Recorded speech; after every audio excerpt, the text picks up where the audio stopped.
शादीशुदा हूँ। शादी के बाद भी दूसरी लड़कियों के साथ मिलना और तो मेरी फ्रेंड के साथ ही अफेयर करना, आखिर करना क्या चाहते हो तुम? अनन्या की बात सुनकर अभिनव को थोड़ा बुरा लगा, लेकिन फिर उसने सोचा कि ये लड़की कौन सा उसे अपने पति की तरह प्यार करती थी। तुम शादी की बात कर रही हो? तुम खुद मुझे एक हस्बैंड जैसी इज्जत देती भी हो। तुम्हारा पूरा परिवार मुझसे इस तरह से पेश आता है कि मैं घर का कोई नौकर हूँ। अभिनव की शिकायत सुनकर अनन्या और भी ज्यादा चीखने चिल्लाने लगी। बकवास बंद करो, जो भी हो, पर मेरी फ्रेंड के साथ कुछ करने की हिम्मत मत करना।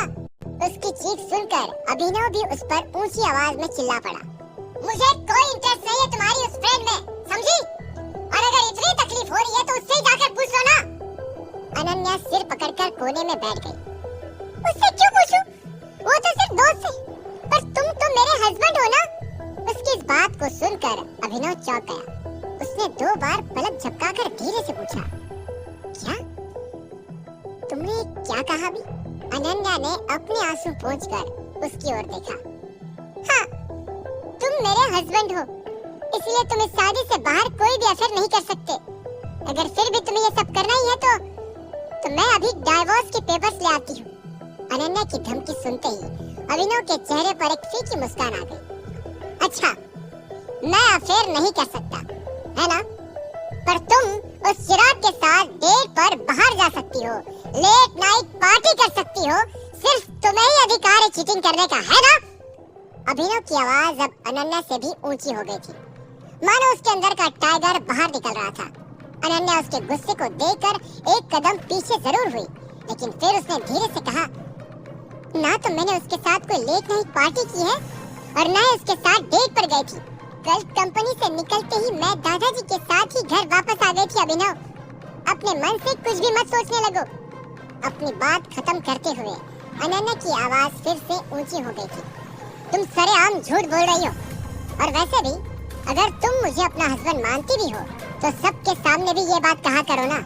दूसरों को क्यों जाकर बोलती हो कि ये शादी नहीं है, कॉन्ट्रैक्ट है, ये है, वो है।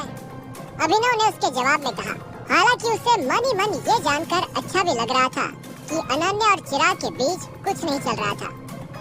ये शादी जो कुछ भी हो और मैं इसे जो मर्जी नाम दूं, लेकिन तुम्हें कोई हक नहीं है शादी से बाहर गर्लफ्रेंड बनाने का। तुम खुद सोचो यार, अगर मॉम को इस बारे में पता चल गया तो? अनन्या ने बात पलटने की कोशिश की, लेकिन फिर अभिनव उसकी माँ शर्मिला को लेकर भी भड़क उठा। तो क्या?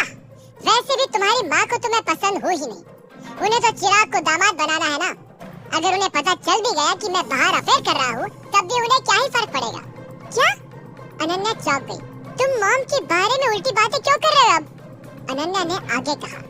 दोनों की ऊंची आवाजें पूरे कैबिन में गूंज रही थी। अगर वो कैबिन साउंड प्रूफ ना होता तो बिल्डिंग में भी गूंजने लगती, और फिर कई सारे लोग कई सारी बातें जान जाते। पूरी कंपनी के स्टाफ को 1 महीने तक बातें करने का टॉपिक मिल जाता। तुम्हारी मॉम है ही इस लायक, उसने मेरा क्या कहकर मजाक उड़ाया था कि मैं अनाथ हूँ। अभिनव की शिकायत सुनते ही अनन्या बगैर कोई जवाब दिए पलट गई। कुछ देर की चुप्पी के बाद ही उसने फिर से धीरे से कहा, विश्वास नहीं होता कि तुम सिर्फ चाहत के साथ अपने अफेयर को जस्टिफाई करने के लिए इतना कुछ भला बुरा बोल सकते हो। अनन्या के डाउट को अभी भी क्लियर ना होते देख अभिनव ने आह भरी और वो दरवाजे की ओर जाने लगा।